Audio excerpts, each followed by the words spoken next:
ഇറാനെ ആക്രമിച്ചുകൊണ്ട് ഇസ്രയേൽ യുദ്ധത്തിന് തുടക്കം കുറിച്ചു. ഇറാൻ ഒരു പ്രത്യാക്രമണം നടത്തി. അതിനുശേഷം ഇസ്രയേലിന്റെ പ്രധാനമന്ത്രി നെതന്യാഹുവുമായി നമ്മുടെ ഇന്ത്യൻ പ്രധാനമന്ത്രി നരേന്ദ്രമോദി ഒരു ഫോൺ സംഭാഷണം നടത്തി. ഇറാൻ വിദേശകാര്യമന്ത്രിയുമായി നമ്മുടെ എസ് ജയശങ്കർ, നമ്മുടെ വിദേശകാര്യമന്ത്രിയും ഒരു ചർച്ച നടത്തി, അല്ലെങ്കിൽ അത്തരത്തിൽ സംസാരിച്ചിട്ടുണ്ട് സംഘർഷത്തെക്കുറിച്ച്. അതുപോലെ ഇസ്രയേലിന്റെ വിദേശകാര്യമന്ത്രിയുമായിട്ടും നമ്മുടെ ജയശങ്കർ സംസാരിച്ചിട്ടുണ്ട്. അപ്പോൾ ഈ ഇറാൻ ഇസ്രയേൽ സംഘർഷത്തിൽ ഇന്ത്യ ഇടപെടുന്നുണ്ട്. അതുപോലെ തന്നെ അമേരിക്കയുടെ ഒരു ഇടപെടലുമുണ്ട്. പക്ഷെ ഇറാൻ അവിടെ പറഞ്ഞിരിക്കുന്നത് ഈ പ്രശ്നങ്ങൾക്കെല്ലാം ഇതിനെല്ലാം ഉള്ളൊരു കുഴപ്പമുണ്ടാക്കിയത് അമേരിക്കയാണെന്ന് ഇറാനും പറയുന്നുണ്ട്. മറ്റ് ലോകരാജ്യങ്ങളും അവരവരുടേതായിട്ടുള്ള അഭിപ്രായം പറയുന്നു. മിഡിൽ ഈസ്റ്റിൽ നിന്ന്, അതായത് UAE-യിൽ നിന്നൊക്കെ വരുന്ന വാർത്തകൾ എത്രയും പെട്ടെന്ന് ഇരു രാജ്യങ്ങളും സംഘർഷം അവസാനിപ്പിക്കണം, മിഡിൽ ഈസ്റ്റിനെ ഇത്തരത്തിൽ ഒരു സംഘർഷാവസ്ഥയിലേക്ക് എത്തിക്കരുത് എന്നാണ്. പ്രശാന്ത് സാർ, ഞാൻ പറഞ്ഞു വരുന്നത് ഇത്തരത്തിൽ ഇറാൻ ഇസ്രയേൽ സംഘർഷത്തിൽ ലോകരാജ്യങ്ങളൊക്കെ ഒരു ഇടപെടൽ നടത്തുന്നുണ്ട്. പക്ഷേ UN-ൽ പോലും ഇവർ അറിയിക്കുകയാണ് യുദ്ധം തീർക്കാൻ ഞങ്ങൾ തയ്യാറല്ല, യുദ്ധം തുടരും എന്നുള്ളത്. ഇസ്രയേൽ പറയുന്നത് അവരുടെ ഒരു ലക്ഷ്യം എന്ന് പറയുന്നത് ഇറാന്റെ ആണവ കേന്ദ്രമാണെന്ന് പറയുന്നു. അത്തരത്തിലൊക്കെ ചർച്ചകൾ പുരോഗമിക്കുകയാണ്. എന്റെ ഒരു ചോദ്യം എന്ന് പറയുന്നത്, ഈ ഇറാൻ ഇസ്രയേൽ സംഘർഷം എവിടെ എത്തി നിൽക്കും? ലോകരാജ്യങ്ങൾ ഇതിൽ ആരുടെ പക്ഷം പിടിക്കും? അല്ലെങ്കിൽ ലോകരാജ്യങ്ങൾ ഈ സംഘർഷാവസ്ഥയെ എങ്ങനെ നോക്കിക്കാണുന്നു? അത് തന്നെയാണ് ലോകരാജ്യങ്ങൾ ഇപ്പം അത് എത്രയും പെട്ടെന്ന് നിർത്തണമെന്ന് പറയുന്നതിന്റെ ഒരു കാര്യം എന്ന് പറഞ്ഞാൽ, ഇപ്പൊ ചോദിച്ച ചോദ്യം തന്നെ, ഇത് എവിടെ എത്തി നിൽക്കും, ഇത് രണ്ട് രാജ്യങ്ങളിൽ മാത്രം ഒതുങ്ങി നിൽക്കുമോ എന്നുള്ള ആശങ്കയാണ് ഇപ്പോൾ ഉള്ളത്. അതിനകത്ത് നീതു ചോദിച്ച ഒരു ചോദ്യം എന്ന് പറഞ്ഞാൽ നമ്മുടെ നിലപാട് എന്തായിരിക്കും. നമ്മുടെ നിലപാട് എന്ന് പറഞ്ഞാൽ ഈ രണ്ട് രാജ്യങ്ങളും നമ്മുടെ സുഹൃത്തുക്കളാണ്. ഒന്ന് അറിയാമല്ലോ, ഇറാൻ നമ്മുടെ സുഹൃത്താണ്, ഇസ്രായേൽ നമ്മുടെ ചങ്കാണ്. ഇറാൻ നമ്മുടെ ഈ പോർട്ടുണ്ട്, അതുപോലെ തന്നെ അവിടെ നിന്നുള്ള പൈപ്പ് ലൈൻസ് അറിയാമല്ലോ, പൈപ്പ് ലൈനുമായിട്ട് ബന്ധപ്പെട്ട് ബിസിനസ്സുകളുണ്ട്. ഏറ്റവും കൂടുതൽ ഒരുപക്ഷെ ഒരു കാലത്തും അല്ലെങ്കിൽ ഇപ്പോഴും ഒക്കെ എണ്ണ ക്രൂഡ് ഓയിൽ വാങ്ങിച്ചുകൊണ്ടിരിക്കുന്ന രാജ്യമാണ്. അപ്പൊ നമ്മളും ആ രാജ്യം തമ്മിൽ നല്ല ബന്ധത്തിലാണ്. അതുപോലെ തന്നെ വളരെ വലിയ ബന്ധത്തിലാണ്. നമ്മുടെ ഏത് വിഷയത്തിലും ഏത് കാര്യത്തിലും നമ്മുടെ പ്രധാനപ്പെട്ട കാര്യത്തിനകത്ത് ആത്മാർത്ഥമായിട്ട് ഇടപെട്ടുകൊണ്ടിരിക്കുന്ന ഒരു രാജ്യമാണ് ഇസ്രായേൽ. അതൊരു പക്ഷെ നരേന്ദ്രമോദിക്ക് ശേഷം കൂടുതൽ ശക്തമാകുന്ന ഒരു അവസ്ഥയുണ്ട്. അപ്പൊ ഇതിനകത്ത് നമ്മുടെ നയതന്ത്രം എന്ന് പറഞ്ഞാൽ നിങ്ങൾ എല്ലാവർക്കും ബോധ്യമുള്ളതാണ്. ഈ യുക്രൈൻ റഷ്യയും കൂടെ യുദ്ധം ഉണ്ടായപ്പോൾ നമ്മുടെ നയതന്ത്രം കണ്ടില്ല. നമ്മൾ രണ്ട് രാജ്യത്തിന്റെ ഭാഗമല്ല, രണ്ട് രാജ്യവും നമ്മുടെ സുഹൃത്തുക്കളാണ്. നമുക്ക് വേണ്ടതൊക്കെ നമ്മൾ അവിടെ ചെയ്യും. അതായത് ആരുടെ ബാൻ ഉണ്ടായിട്ട് നമ്മൾ അവിടുന്ന് പെട്രോൾ മേടിച്ച് ഇവിടെ കൊണ്ടുവന്ന് കച്ചവടം ചെയ്തു, അല്ലെങ്കിൽ നമുക്ക് കയറ്റുമതി ചെയ്യേണ്ട കാര്യങ്ങൾ ചെയ്തു. ഇതാണ് നമ്മുടെ നിലപാടെന്ന് പറയുന്ന നിലപാട് സാധാരണ ഒറ്റ വാക്കിൽ പറയാം. എന്നാൽ ഈ യുദ്ധത്തിനകത്ത് ഇപ്പം ഇസ്രായേൽ അടിച്ചു, വളരെ ശക്തമായിട്ട് അടിച്ചു, തിരിച്ചടിച്ച് ഇസ്രായേലിനും പറയുന്ന പല ഭാഗങ്ങളിലും ജെറുസലേം ഉൾപ്പെടെ ടെൽ-അവീവ് ഉൾപ്പെടെ സെൻട്രൽ ഈ പറഞ്ഞ ഇസ്രായേൽ ഉൾപ്പെടെയുള്ളിടത്ത് നാശനഷ്ടം ഉണ്ടായിട്ടുണ്ട്, ആളപായമുണ്ടായിട്ടുണ്ട്.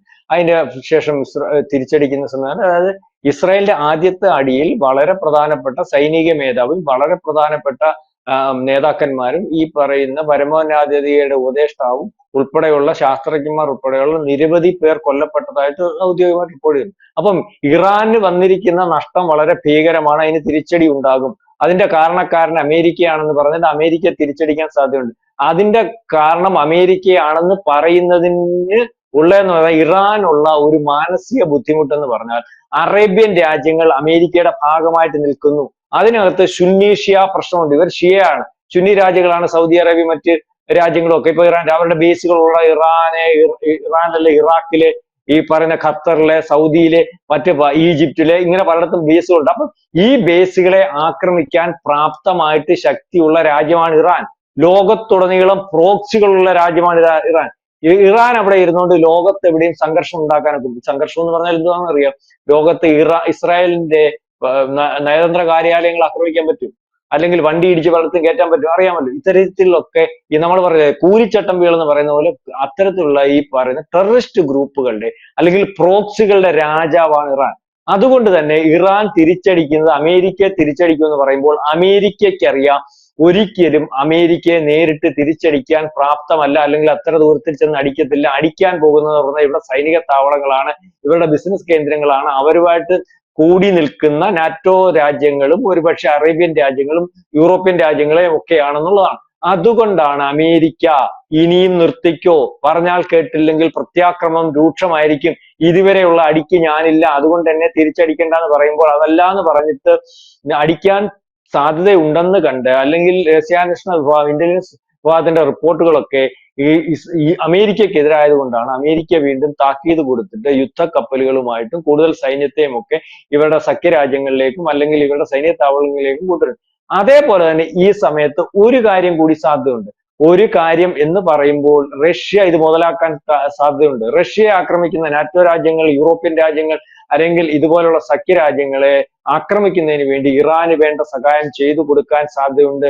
അതിന് കൂട്ടുനിൽക്കാൻ ചൈന അതിന് കൂട്ടുനിൽക്കാനും സാധ്യതയുണ്ട്. അപ്പം ഇത്തരത്തിൽ ചോദ്യം ചോദിച്ചതുപോലെ ഈ യുദ്ധം UN-ൽ ചെന്ന് നിർത്തണമെന്ന് പറഞ്ഞപ്പോൾ രണ്ട് രാജ്യങ്ങളും ഞങ്ങൾക്ക് താല്പര്യമില്ല, അടിച്ചു തന്നെ തീർക്കുമെന്നുള്ള രീതി നിൽക്കുമ്പോൾ രണ്ട് രാജ്യങ്ങളുടെയും ഭാഗത്തായിട്ട് ചേരി തിരിഞ്ഞു പോകുന്ന ഒരവസ്ഥയുണ്ടായ യുദ്ധം മിഡിൽ ഈസ്റ്റിലും ഏഷ്യയിലും ഒക്കെ ആയിട്ട് ബാധിക്കുന്ന ഒരവസ്ഥയുണ്ട്. ഇപ്പോഴത്തെ ഒരവസ്ഥ വെച്ച് നോക്കുമ്പോൾ ഇറാന്റെ കൂടെ ആരുമില്ല, ഇറാൻ മാത്രമേ ഉള്ളൂ. ഇറാന്റെ കൂടെ ആരുമില്ലാത്ത ഒരു അവസ്ഥ വന്നാൽ അടിച്ച് തിരിച്ചടി എന്ന രീതിയിൽ ഈ വന്നാൽ ഇസ്രായേൽ ഇറാനെ അടിച്ച് തീർത്തിരിക്കും. അതുകൊണ്ട് തന്നെയാണ് ഇസ്രായേൽ പ്രധാനമന്ത്രി നെതന്യാഹു കഴിഞ്ഞ ദിവസം ഈ ആദ്യത്തെ അടിക്ക് ശേഷം ഇറാൻ ജനതയോട് പറഞ്ഞത്, നിങ്ങൾ ഇത് ഉടനെ സ്വതന്ത്രമാകും. അതിന്റെ അർത്ഥം എന്ന് പറഞ്ഞാൽ ഇപ്പൊ ഇരിക്കുന്ന മതരാഷ്ട്ര സംവിധാനത്തെയും അല്ലെങ്കിൽ ആ ഭരണാധികാരികളെയും ഒക്കെ തീർത്തിട്ട് പുതിയ ഒരു പഴയ ജനാധിപത്യ രാജ്യം, അറിയാമല്ലോ പഴയ ഇറാൻ, 78-ന് മുമ്പുള്ള ഇറാൻ, ജനാധിപത്യ ഇറാൻ, അമേരിക്കയുടെ കൂടെ നിന്ന് ഇറാൻ, ഇസ്രായേലിനെ ഏറ്റവും മറ്റ് അറബ് രാജ്യങ്ങൾ എല്ലാം ഇസ്രായേലിനെതിരെ നിന്നപ്പോൾ ഇസ്രായേലിന്റെ കൂടെ നിന്ന് ആ ഇറാനെ നമുക്ക് കൊണ്ടുവരാം, നമുക്ക് സുഹൃത്തായി പോകാമെന്ന് പണ്ട് പറഞ്ഞതുപോലെ ഇന്നലെ വീണ്ടും ഒരു പ്രസ്താവന ഇറക്കിയിട്ടുണ്ട്. ഇതിനകത്ത് അടിമേടിക്കാൻ സാധ്യതയുള്ള അടുത്ത ഒരുത്തം വരുന്നുണ്ട്. ആരാണെന്ന് ചോദിച്ചാൽ തുർക്കിയാണല്ലോ ഖലീഫ എന്ന് പറയും. ഇപ്പൊ നമ്മളോട് ഉറക്കി നിൽക്കുകയാണ്. ഇപ്പൊ ഇതിനകത്ത് പുള്ളി മുറിവുറുപ്പ് നടത്തിയിട്ടുണ്ട്. പിന്നെ സംസാരിക്കണം, ഇറാനെ ആക്രമിച്ച് ശരിയല്ല ഇസ്രായേൽ എന്നൊക്കെ പറഞ്ഞിട്ടുണ്ട്. ഇവൻ നാറ്റോ രാജ്യമായതുകൊണ്ട് അമേരിക്ക പറയുന്നതിനപ്പുറം പറയാൻ സാധ്യതയില്ല. ഒരു കാര്യം ഉറപ്പാണ്, ഇപ്പൊ ആണവ കേന്ദ്രങ്ങൾ തകർത്ത് ആണവായുധ അല്ലെങ്കിൽ ആണവ വിസ്ഫോടനം അല്ലെങ്കിൽ ആണവ ചോർച്ച എന്നുള്ള രീതിയിലേക്ക് ഇറാൻ പറയുമ്പോൾ ആ നാശനഷ്ടം അവിടെ സംഭവിച്ചുകൊണ്ടിരിക്കുമ്പോൾ ഈ പറയുന്ന ഇറാന് അനുകൂലമായിട്ട് തുർക്കി സംസാരിക്കാനുള്ള സാധ്യതയില്ല. ഇന്നലെ എന്നാലും ഒരു പ്രസ്താവന ഇറക്കി. പക്ഷേ തുർക്കിയുടെ സ്വഭാവം അനുസരിച്ച് നമ്മൾക്കറിയാമല്ലോ, നമുക്കെതിരെ അവൻ എത്ര സഹായിച്ചപ്പോഴും നമ്മൾക്കെതിരെ അവൻ അത്യാവശ്യം വന്നപ്പോൾ പാകിസ്ഥാന്റെ കൂടെ നിന്നതും ഒക്കെയാണ്. അതുപോലെ തന്നെ ഇസ്രായേലിനെതിരെ നിൽക്കുന്ന ഒരവസ്ഥ വന്നാൽ ഇസ്രായേലിനെതിരെ നിൽക്കുന്നതിന് നാറ്റോ രാജ്യമായതുകൊണ്ട് ഡയറക്റ്റ് അടിക്കാനോ ഒന്നും സാധിക്കാതെ വരുമ്പോൾ അല്ലെങ്കിൽ അതിനുള്ള കഴിവില്ലാതെ വരുമ്പോൾ പ്രോക്സികളെ എങ്ങാനും സഹായിച്ച് ഇസ്രായേലിന് ഈ യുദ്ധത്തിനകത്ത് ബുദ്ധിമുട്ടുണ്ടാക്കുന്നതിന് തുർക്കി ശ്രമിച്ചെന്ന് കണ്ടാൽ അടുത്ത ബോംബ് കൊണ്ടുവന്ന് ഇസ്രായേൽ തുർക്കിയുടെ മണ്ടയ്ക്കിലും യാതൊരു തർക്കവുമില്ല. അതിനകത്ത് നാറ്റോ രാജ്യമാണെന്നോ മറ്റു രാജ്യമാണെന്നോ ഒന്നും നോക്കുന്ന ഒരവസ്ഥ ഇപ്പൊ ഇസ്രായേലിനില്ല. അതുകൊണ്ട് തന്നെ അമേരിക്കയോട് ചോദിക്കാതെ പോലും ഇതുവരെയുള്ള ആക്രമണങ്ങളെല്ലാം അമേരിക്കയുടെ ഡയറക്ഷൻ അനുസരിച്ച് നടത്തിയപ്പോൾ അമേരിക്കൻ പ്രസിഡന്റ് ട്രംപ് അറബി രാജ്യങ്ങളുടെ കൂടെയും ഒരുപക്ഷെ ഈ പറയുന്ന ചില ഭീകര അറബി രാജ്യങ്ങൾ ഭരിക്കുന്ന തലവന്മാരുടെ കൂടെയും ഇല്ലെങ്കിൽ ഈ യുദ്ധം നിർത്തണമെന്ന് ഇവരുടെ അനുവാദമില്ലാതെ ഇവരുടെ കാര്യം ചോദിക്കാതെ ഇറാനുമായിട്ട് 5 വട്ടം ചർച്ച നടത്തി 6ാമത് ചർച്ച നടത്താനിരിക്കുമ്പോൾ അമേരിക്കയുടെ പോലും വാക്ക് തള്ളി ഇറാനെ ആക്രമിക്കുന്നതിന് വേണ്ടി ഇസ്രായേൽ തയ്യാറായത്. അതുകൊണ്ട് തുർക്കി കയറി മസിൽ പിടിച്ചാൽ തുർക്കിയുടെ പുറത്ത് ബോംബ് കൊണ്ട് ഇസ്രായേലിടും. പ്രോക്സികളെ വെച്ചെങ്ങാണം ഈ ആക്രമണത്തിന് ഒരു തിരിച്ചടി കൊടുക്കാൻ തയ്യാറായാൽ അല്ലെങ്കിൽ അത്തരത്തിൽ രഹസ്യമായിട്ടൊരു നീക്കം നടത്തിയാൽ തുർക്കിയുടെ പുറത്ത് അടുത്ത ബോംബ് കൊണ്ടിടും. ഏത് നാറ്റോ രാജ്യമായാലും ഇപ്പോഴത്തെ അവസ്ഥയിൽ അതൊന്നും പരിഗണിച്ചു പോകുന്ന അവസ്ഥ ഇസ്രായേലിനില്ല. ഇസ്രായേൽ പറയുന്നത് നാളെ കാലത്തെ ഞങ്ങളുടെ കുഞ്ഞുങ്ങൾക്ക് ജീവിക്കണമെങ്കിൽ ഇറാൻ ആണവായുധം ഉണ്ടാവാൻ പാടില്ല. ഇതുവരെ ഞങ്ങളെ ആക്രമിച്ചത് ഇറാനാണ് അല്ലെങ്കിൽ അവരുടെ പ്രോക്സികളാണ്. ഇപ്പോഴും യമനിൽ നിന്ന് ഹൂത്തികൾ ആക്രമിക്കുന്നത് ഇവരുടെ സപ്പോർട്ടോട് കൂടിയാണ്. അതുകൊണ്ട് ഇവരുടെ കയ്യിൽ ആണവായുധം ഉണ്ടായാൽ അത് പ്രോക്സികളുടെ കയ്യിലാകും, ഞങ്ങളുടെ നേരെ പ്രയോഗിക്കും എന്ന് പറഞ്ഞുകൊണ്ടാണ് ഈ പറയുന്ന ഇസ്രായേൽ അവരെ ആക്രമിച്ചുകൊണ്ടിരിക്കുന്നത്.